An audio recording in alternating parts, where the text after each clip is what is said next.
देखो बेटा, इसके अंदर हमने कल तक जो पढ़ा था, वरुण ने फिर दोबारा से रावण का प्रतिरोध करना शुरू कर दिया था, विरोध करना शुरू कर दिया था। तो रावण ने अपनी सहायता के लिए हनुमान जी मतलब पवन जी को बुलाया था। पिछली बार भी पवन जी गए थे।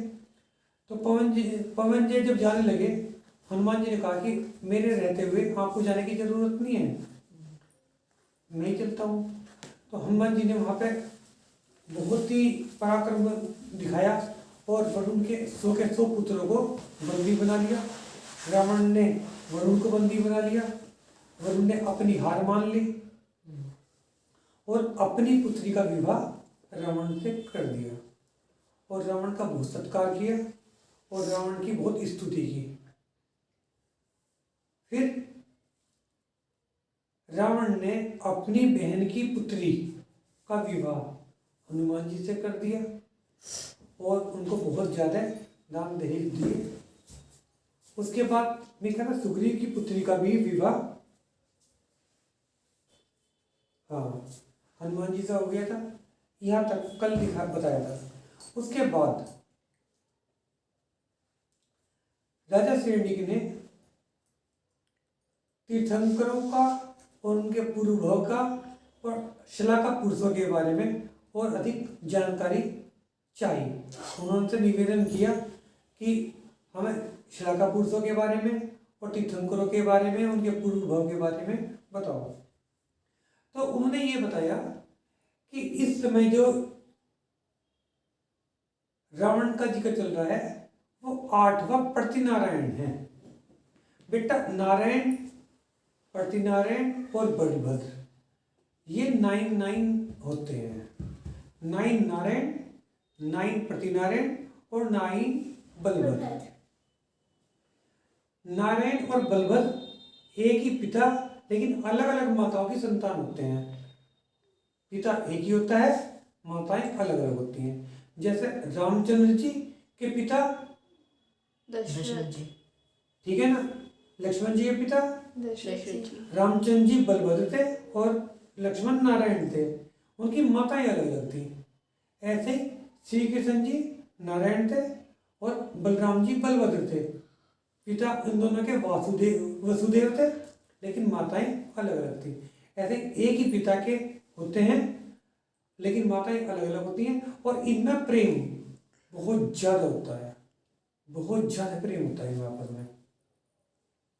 और नारायण प्रतिनारायण का वध करता है। यहाँ पे लक्ष्मण जी रावण का करेंगे, रावण प्रतिनारायण थे, ठीक है ना।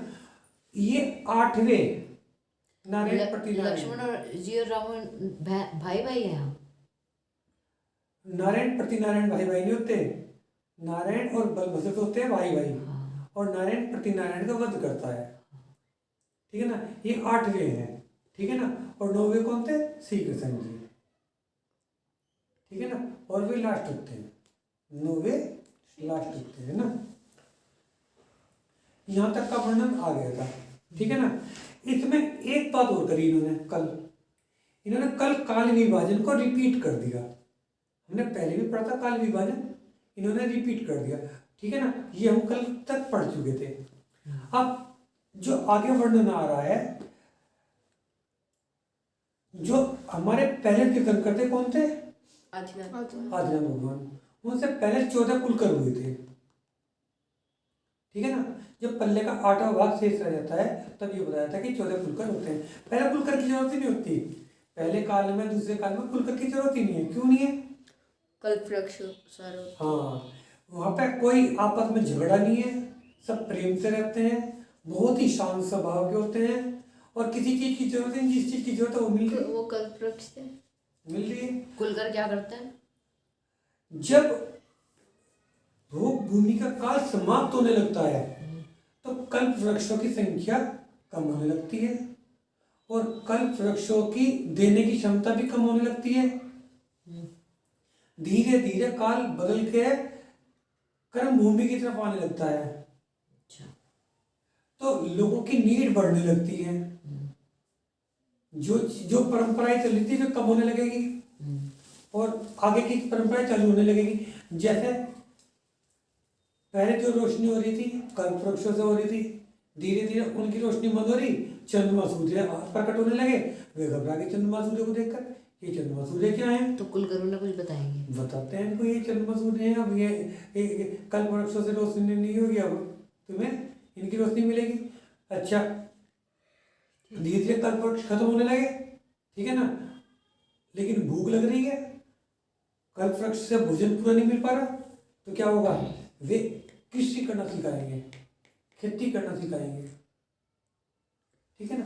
तो इस तरह अच्छा, पहले आपस में झगड़ा नहीं होता था, फिर धीरे धीरे क्या होना चालू होता है, एक दूसरे की यानी जगह में अतिक्रमण, किसी तरह का आपस में झगड़ा होने लगता है। सबको पानी मिल रहा तो कोई झगड़ा हो गया क्या, हर टंकी एक लगा दो, सबको उसी टंकी से पानी लेना है और उसका टाइम डिसाइड कर दो कि इस टाइम के बाद पानी चला जाएगा, फिर लंबी लाइन लगेगी, क्या होगा, झगड़ा चालू हो जाएगा। और सबके घर में टंकी में पानी आ रहा तो फिर कोई झगड़ा नहीं, तो ऐसे ही होने लगता है, ठीक है ना। थोड़ा थोड़ा थोड़ा आपस में झगड़े भी होने लगता है। तो झगड़े के टाइम पे सबसे पहले नंबर पे मैं तुमको क्या बताया था कि क्या पनिशमेंट था, हाँ कह दिया बस, हाँ, ठीक है ना। तो आदमी कई दिन तक घर से बाहर नहीं निकलने का, कि उसे पनिशमेंट मिल गया, उसे हाँ कहा गया, उससे भी घबरा जाता है। छोटे बच्चों को भी अगर तुम ऐसे कह दो अब गंदा बच्चा, तो क्या है, उसे वो रोने लगेगा, मुझे गंदा बच्चा कह दिया। वो छोटे बच्चों को अगर गंदा बच्चा कह दो, रोने लगेगा नहीं रोने लगेगा कि हाँ मुझे तो गंदा बच्चा कह दिया। उसके बाद माँ, हाँ के बाद उससे बड़ी पनिशमेंट माँ कह दिया, तो उसकी इज्जत खराब। उसके तीसरे नंबर पर थी दीप, ठीक है ना। ये सब पनिशमेंट भी कौन देने का काम था, कुलकर्णों का था, ठीक है ना। कुलकर्णों ने इन सब परंपरा को निभाया, ठीक है ना। तो इन्होंने क्या करा, 14 के 14 कुलकर्णों की ऊंचाइयां बताई और आयु बताई। तो इनकी आयु देखो, मैं तुमको बताया था कि पहले काल में आयु 3 पल्ले थी, दूसरे काल में आयु 2 पल्ले थी, तीसरे काल में आयु 1 पल्ले। लेकिन कुलकर्णों के टाइम में देखो, पहले कुलकर की आयु बताई पल्ले का 10वां भाग, 1/10 पल्ले। दूसरे कुलकर की आयु पल्ले का 100वां भाग, तीसरे कुलकर की आयु बताई पल्ले का 1000वां भाग। इस तरह करते बताई। और नाभि राय की आयु कोटिपुर थी, कोटिपुर 1 करोड़ इंटू 84 लाख इंटू 84 लाख, जो चौथे काल में मैक्सिमम थी। हाँ, जो कि चौथे काल की मैक्सिमम आयु होती थी, वो नाभि राय जी की टोटल आयु थी, ठीक है ना। उसके बाद उन्होंने बताए हैं 12 के 12 चक्रवर्तियों के बारे में, कि 12 के 12 चक्रवर्ती कौन कहाँ कहाँ हुए, उनके पिता का क्या नाम था, उनकी माता का क्या नाम था, ये बताए, ठीक है ना। उसके बाद बताए उन्होंने 9 के 9 नारायण, ठीक है ना। तुम नारायण में किस किस को जानते हो, केवल लक्ष्मण जी को और कृष्ण जी को, ठीक है ना। कृष्ण जी नारायण थे, हैं, कृष्ण जी नारायण, कृष्ण जी नारायण थे और ऐसे ही लक्ष्मण जी नारायण थे, है ना। लक्ष्मण जी की माता का नाम बताया है सुमित्रा और पिता का नाम दशरथ जी और जन्म स्थान अयोध्या में। कृष्ण जी के वसुदेव जी, देवकी और मथुरा में जन्म, ठीक है ना। पटरानी के नाम भी बता रखे हैं, कृष्ण जी की पटरानी रुक्मणी थी और लक्ष्मण जी की पटरानी प्रभावती थी, ठीक है ना। ये किसके नाम बताए इन्होंने यहाँ पे, और नारायण के प्रति नारायण। अब प्रति नारायण के नाम सुनो, ठीक है ना, तुम्हें और अच्छा पता चल जाएगा। जो रामचंद्र जी के टाइम में प्रति नारायण हुए, रावण थे, और जो श्री कृष्ण जी के टाइम में थे कंस, नहीं, कंस प्रति नारायण नहीं था, फिर कंस मोहम्मद था, इनका पति नारायण था जरासंध, जिसको ऐसे चीरते दिखाया था। ये इधर टक्का था, इधर टक्का था, है ना, ध्यान आया? पता नहीं। दिखाया था इसमें महाभारत में, ठीक है ना। अब बलभद्र के नाम तुम्हें पता कि रामचंद्र जी के टाइम में तो रामचंद्र जी खुद बलभद्र थे, और इनके टाइम में थे बलराम जी, ठीक है ना। उसके बाद 24 के 24 तीर्थंकरों के बारे में पूरा वर्णन कर रखा है कि पहले भव में कौन थे। पढ़ते चले जाओ। इसमें तुम्हें मतलब समझ में तो कुछ नहीं आने का, ना तुम्हें मन लगने का, पक्की बात आ रहा है। हाँ, मन तो नहीं लगने का कि नाम नाम बोल सकते हो। मैं तुम्हें नाम आ रहे। हाँ, नाम ही नाम देखिए ना, ठीक है। टेबल है, टेबल, ठीक है ना।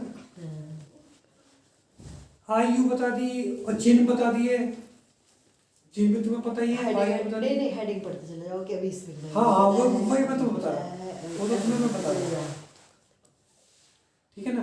तीर्थंकरों के बारे में तो बहुत कुछ बता रखा है। अगर तुम्हारे वैसे कभी इच्छा भी होगी ना, तो तुम्हें उन चीज़ों की जानकारी दे देंगे। उनके जन्म कहाँ हुआ, उनकी ऊंचाई कितनी थी, आयु कितनी थी, चिन्ह क्या था, पूर्व भव में उनका क्या नाम था, कहाँ कहाँ से वे आए थे, पूरा दे रखा है, ठीक है ना। मैं सोच रहा हूँ तो किसी दिन है ना 16 स्वर्गों के नाम और बताऊंगा। 16 स्वर्गों के। हाँ, स्वर्गों के नाम है ना। और सर आपने गुणस्थान भी कहा था। गुण स्थान तो बेटा तुम्हें तो बताऊंगा जब है ना। देखो, मैं तुम्हारे से बता रहा कि हमारी क्लास ठीक से चालू हो जा रहा है, ये भी कभी कभी आती है। 2 दिन से तबीयत खराब हो रही थी। क्या हुआ, ठंड लग गई थी? बेटा थोड़ा ध्यान रखो, है ना। और श्रेया भी कभी कभी आती है। वैसे एक बात हो तुम्हारे में, मेरी पूरी इच्छा ही है हमारा बच्चों का एक ऐसा ग्रुप बन जाए जिन्हें धर्म में बहुत दिलचस्पी हो, और सही धर्म मतलब बिल्कुल पंडित बना कर रखो, बिल्कुल पंडित, ठीक है ना। अब थोड़ा सा हरिवंश के बारे में वर्णन कर दिया उन्होंने, हरिवंश और सूर्यवंश, ठीक है ना। सूर्यवंश में कौन हुआ था? रामचंद्र जी, ठीक है ना। हरिवंश में वैसे श्री कृष्ण जी वगैरह, हरिवंश में हुए पांडव वगैरह, ठीक है ना। अब गौतम स्वामी ने बलभद्र श्री राम की कथा आरंभ कर दी।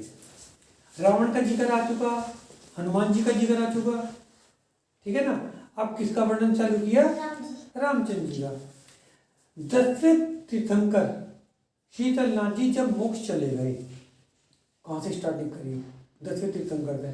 और कौन से तीर्थंकर के टाइम की बात चल रही है? 20वें तीर्थंकर की बात चल रही, ठीक है ना। शीतलनाथ जी जब मोक्ष चले गए, उसके पश्चात कौशाम्बी नगर में एक राजा सुमुख हुआ। उसके ही नगर में एक सेठ वीरक और उनकी पत्नी वनमाला रहते थे, परंतु अज्ञान के उदय थे।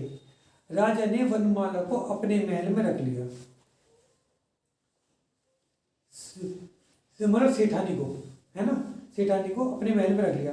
कुछ समय उपरांत विवेक पैदा हुआ तथा मुनियों को दान देकर मरने के बाद विद्याधर बना राजा, है ना, तथा वनमाला विद्याधरी बनी तथा दोनों ने पुनः शादी कर ली। यहाँ पर उनकी शादी नहीं थी, यहाँ पर तो राजा ने उठा लिया बस, ठीक है ना। लेकिन जब विवेक जागा तो उन्होंने धर्म ध्यान किया, और धर्म ध्यान के उदय से वे मर के विद्याधरी बने और उन्होंने पुनः विवाह कर लिया। एक दिन दोनों कीड़ा करने हरि क्षेत्र में गए। हरि क्षेत्र दिखाई दे रहा होगा यहाँ पे, हरि वर्ष का भी हरि बात है, क्षेत्र क्या था, क्या वर्ष का है ना। हरि क्षेत्र में गए, जहां पर वनमाला के पूर्व भव का जो पति देव था उसको देखकर पूर्व भव की याद कर क्रोधित हो गया। सेठ था ना, पति था, वो से क्रोधित हो गया और दोनों का ही अपहरण कर लिया। हरि क्षेत्र से ऐसा हुआ था, इसलिए उसका नाम हरिवंश कहलाया। ये घटना हरि क्षेत्र में हुई, इसलिए उनसे बनने वाला वंश हरिवंश कहलाया। और उस हरि की महागिरी नाम का पुत्र हुआ। उस हरि क्षेत्र के महागिरी नाम का पुत्र हुआ। उसके फिर हिमगिरी, फिर वसुगिरी, फिर इंद्रगिरी, फिर रत्नमाल, फिर सुहृद, फिर भूदेव इत्यादि कई राजा उस वंश में हुए। उसी हरिवंश में कुशाग्र नगर का राजा सुमित्र बहुत प्रसिद्ध हुआ। उसकी रानी पद्मावती ने एक दिन रात्रि के अंतिम पैर में 16 सपने देखे। 16 सपने किसको दिखाई देते हैं? गति गति माँ को। और देखो सपने भी वही हैं, गजराज, वृषभ, सिंह, स्नान करती हुई लक्ष्मी, 2 पुष्पमालाएं, चंद्रमा, सूर्य, जल में खेलती हुई मछली, कमल के पत्तों से ढका जल कलश, कमल के फूलों से भरा हुआ तालाब, समुद्र, रतनजड़ी सिंहासन, पाताल से निकलते हुए नागकुमारों का विमान, आकाश में विचरण करते हुए स्वर्गलोक का विमान, रत्नों का ढेर, बिना धुएं की अग्नि, साय रही है। सुबह रानी पद्मा तैयार होकर पति के सिंहासन पर आरूढ़ हुई, पति के साथ सिंहासन पर आरूढ़ हुई। तो उसने हाथ जोड़कर अपने पति से उन सपन का अर्थ जानना चाहा। जैसे ही राजा ने उन सपनों का अर्थ बताना आरंभ किया, आकाश से रत्नों की वर्षा होने लगी। रत्नों की वर्षा कब होती है? कितने महीने पहले? 15 महीने पहले। 15 महीने पहले, 15 महीने पहले की बात है ये। इंद्र की राजा आज्ञा से कुबेर ने 15 मास तक 3.5 करोड़ प्रतिदिन रत्नों की वृष्टि की। 9 माह पूर्ण होने पर भगवान मुनि सुव्रतनाथ 15 महीने पहले ही सपना आ गए माता को। 6 महीने पहले आते हैं, गर्भ में आने के 6 महीने पहले, तभी तो 15 महीने बढ़ते हैं। 15 महीने तभी तो बढ़ते हैं। और इन्होंने कहा ना 9 महीने के बाद, 9 महीने नहीं 15 महीने के बाद ही, ठीक है ना। 6 महीने के बाद तो गर्भ धारण करा, है ना, तो 15 महीने के बाद ही मुनि सुव्रतनाथ भगवान ने जन्म लिया। अपने पुत्र सुव्रत को राज देकर वन में चले। मुनि सुव्रतनाथ का जन्म हुआ। अनंतर मुनि सुव्रतनाथ अपने पुत्र सुव्रत को राज देकर वन में चले गए, ठीक है ना। अनंतर समय में तथा केवल ज्ञान प्राप्त कर मोक्षगामी हुए। ऐसा नहीं हुआ कि केवल ज्ञान प्राप्त होते ही मोक्ष चले गए। केवल ज्ञान प्राप्त हुआ, उसके बाद समझ में रहे, और जब बाकी 4 कर्म कट गए उसके बाद वे मोक्ष को प्राप्त हुए। सुव्रत ने भी चिरकाल तथा निश्चल राज्य करके अपने पुत्र दक्ष को राज्य देकर दीक्षा धारण कर निर्वाण को प्राप्त किया। उनके पुत्र ने को भी मोक्ष की प्राप्ति हुई। राजा दक्ष ने एलावर्धन उसके श्री वृक्ष, उसके संजयंत, उसके कुणिम, फिर महारथ, फिर पुलोमा इत्यादि अनेक राजा हुए।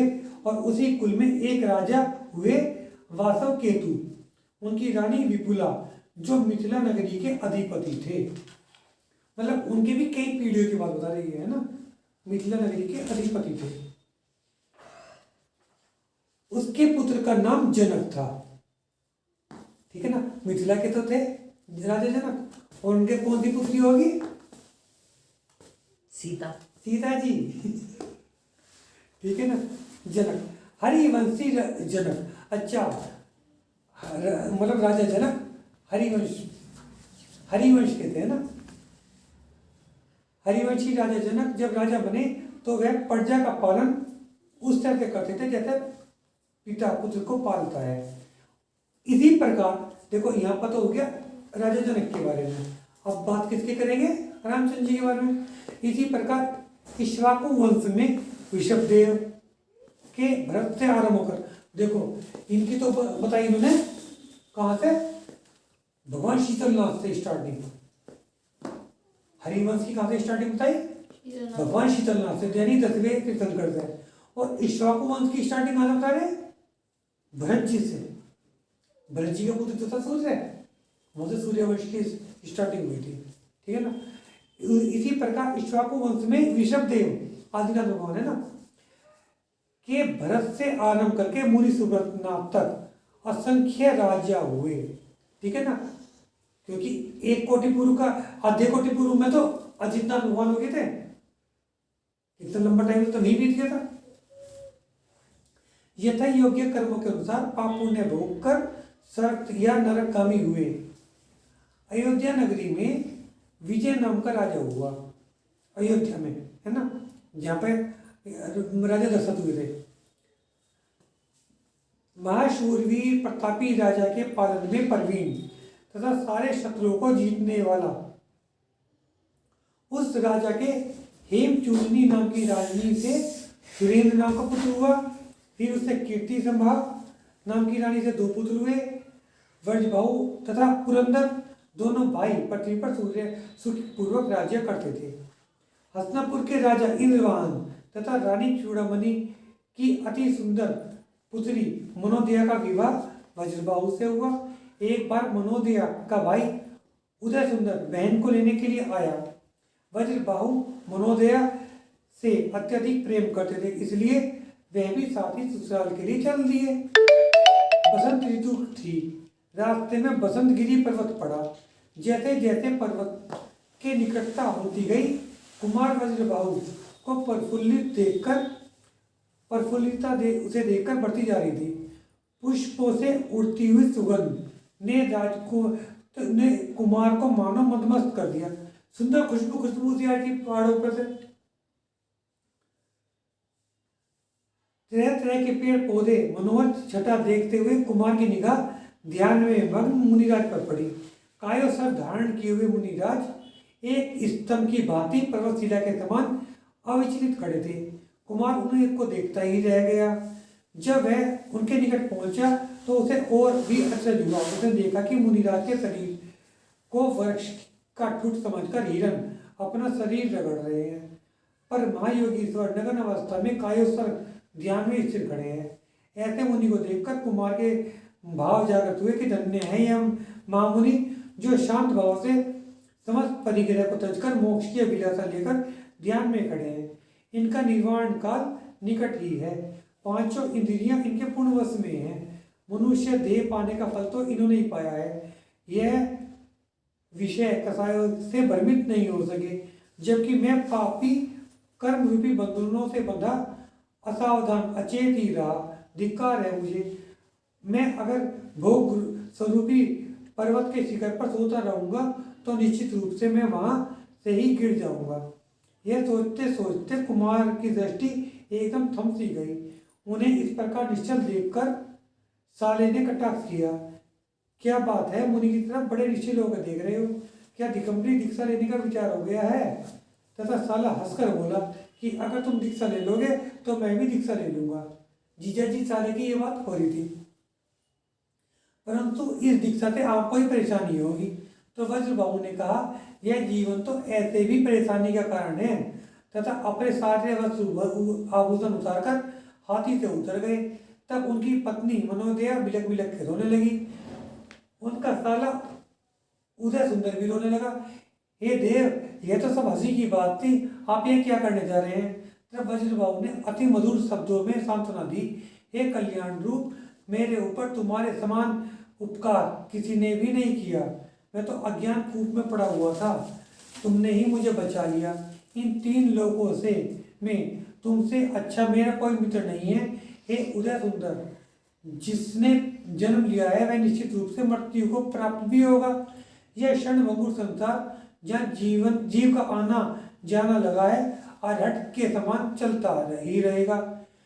तुमने तो मुझे मोक्ष मार्ग पर चलने के लिए प्रेरित किया है, उसके लिए मैं तुम्हारा अत्यधिक आभारी हूँ। अब जो भी तुम्हारी इच्छा हो वह करो, मैं दिगंबरी दीक्षा ले रहा हूँ। तथा यह समस्त परिवार जनों से क्षमा मांग महामुनि के चरणों में प्रणाम कर विनय पूर्वक कहने लगा, हे स्वामी, आपके प्रसाद से मेरा मन पवित्र हो गया है। अब मैं इस संसार रूपी कीचड़ से निकलना चाहता हूँ। गुरु की आज्ञा दिल में रखकर केस का लोच किया। अन्य 26 राजकुमारों ने भी दीक्षा ले ली। यह देखकर वज्रबाहु की पत्नी मनोदया ने भी आर्य का व्रत धारण कर लिया। उनकी पत्नी ने भी आर्यिका बन गई। यह समाचार जब वज्रबाहु के दादा राजा विजय ने अपने राज्यसभा में विराजमान थे सुना तो वह दुख से पीड़ित होकर कहने लगे, यह आश्चर्य देखो, मेरा पुत्र नव यौवन अवस्था में दीक्षा लेकर विषय भोगों से विरक्त हो गया है और एक मैं हूँ वृद्धावस्था में भी लोलुपी बनकर भोगों में को छोड़ नहीं पा रहा हूँ। कुमार ने यह सब कैसे किया? वह महाभाग्य भोगों को त्यजकर मोक्ष की कामना कर रहा है और मैं मन भाग्य इनको छोड़ ही नहीं पा रहा हूँ। इस अवस्था में जब शरीर की कांति भी खत्म हो चुकी है, फिर भी मोह को धिक्कार है। मैं पापी दुराचारी परमात्मा को ही सब कुछ मानकर इस झूठे संसार में फंसा रह गया। यह ऐसा कहकर उन्होंने छोटे पोते पुरंदर को राज सौंप दिया। अपने पुत्र सेन की सुनेन मन्यु के साथ मुनि निर्वाण घोष से दिगंबरी दीक्षा ले ली। राजा पुरंदर अपनी रानी पृथ्वीमती तथा पुत्र कीर्तिधर के साथ राज करने लगा। कीर्तिधर गुणों के सागर पृथ्वी पर बहुत प्रसिद्ध हुआ। समय आने पर राजा पुरंदर ने कीर्तिधर की शादी कौशल की राजपुत्री से कर दी तथा उसे राज सौंपकर क्षेम कर मुनि के साथ दीक्षा धारण कर ली। आज यही तक लेते हैं ना, ये पूरा हो गया। ये जो कीर्तिधर राजा का है वो कल से चालू होगा, है ना। जिनवानी जग मैया जन्म दुख मेट दो, जिनवानी जग मैया जन्म दुख मेट दो, जन्म दुख मेट दो, मरण दुख मेट दो, जिनवानी जग मैया जन्म दुख मेट दो। समो शरण सा महल तुम्हारा गंधर जैसे भैया, समो शरण सा महल तुम्हारा गंधर जैसे भैया, कुंद कुंद से पुत्र तुम्हारे तीर्थंकर से सैया, जन्म दुख मेट दो, जिनवानी जग मैया जन्म दुख मेट दो। सात तत्व छह द्रव्य बताए हो उपकारी मैया, सात तत्व छह द्रव्य बताए हो उपकारी मैया, जो भी शरण में आया उसकी पार लगा दो नैया, जन्म दुख मेट दो, जिनवानी जग मैया जन्म दुख मेट दो। संकट मोचन नाम तुम्हारा तुम हो जग की मैया, संकट मोचन नाम तुम्हारा तुम हो जग की मैया, हाथ जोड़कर शीश नवाऊं पढ़ूं तुम्हारे पैया, जन्म दुख मेट दो, जिनवानी जग मैया जन्म दुख मेट दो। यावानी के ज्ञान से सूझे लोकालोक, सोवानी मस्तक नमो सदा लोक। हे जिनवानी भारती दोय जपू दिन रैन, जो तेरी शरणा करे सो पावे सुख चैन। जिनवानी माता की जय। जय जिनी।